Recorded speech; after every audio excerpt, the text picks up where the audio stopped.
let's continue talking about continuous random variables. In particular, in this video, we're going to take a look at a uniform distribution. So a uniform distribution. So with a uniform distribution, the word uniform gives us this idea of sameness. That with a uniform distribution, the values are all spread out evenly over the range of possible values. Right? So if something is uniformly distributed on some interval from A to B, I know that that's kind of annoying using letters, but bear with me for a moment. So from A to B, if they are uniformly distributed, that means that it is kind of the same. And so the height of the density curve, that's what I'm drawing here, the height of that density curve would be all the same for all the values between A and B. And for values that are larger than B, our density curve is going to have a height of 0. And for values that are less than A, our density curve has a height that is also 0. So from A to B, the height is a single value.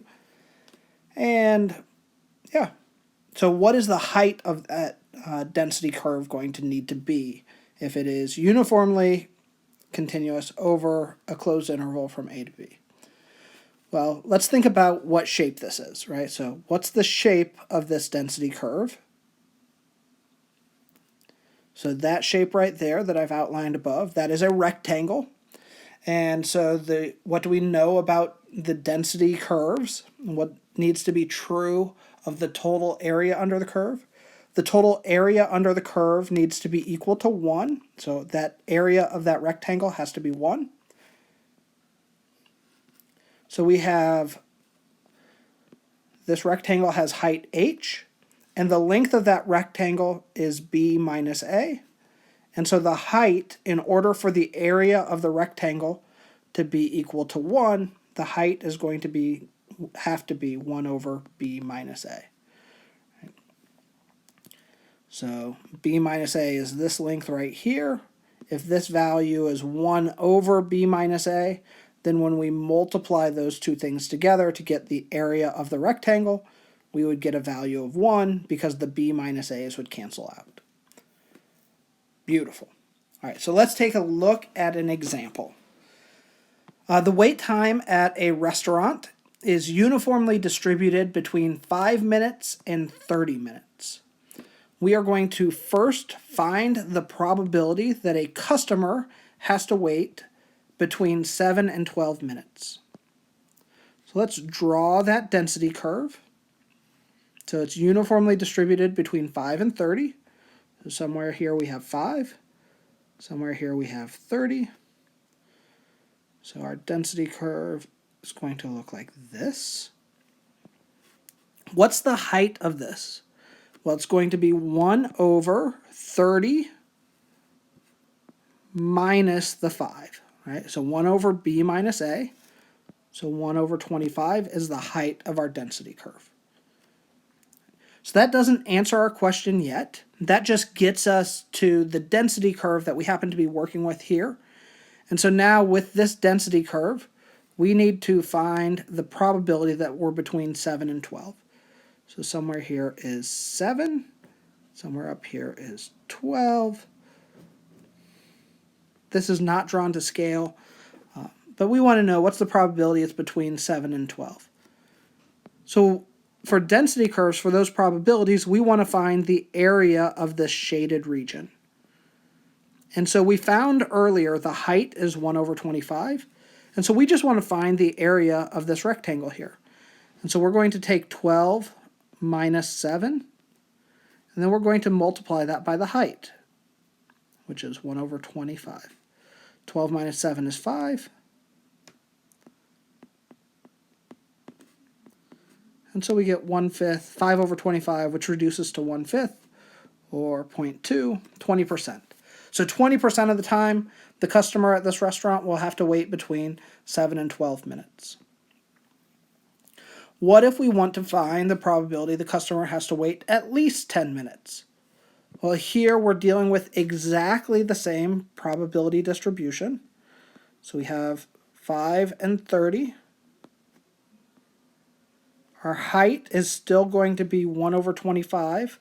That's not changing just because we're looking at this value of 10, but that tells us in the particular distribution, in that with that density curve, we want to look at all the values that are more than 10. So we want to find all the area under the curve to the right of 10 that's more than 10.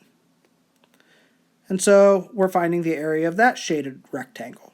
Again, it's a rectangle. The area of a rectangle is base times height. The base is going to be 30 minus 10.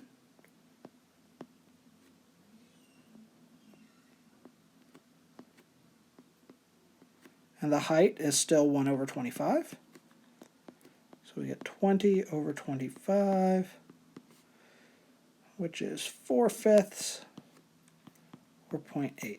So 80% of the time, the person will have to wait at least 10 minutes.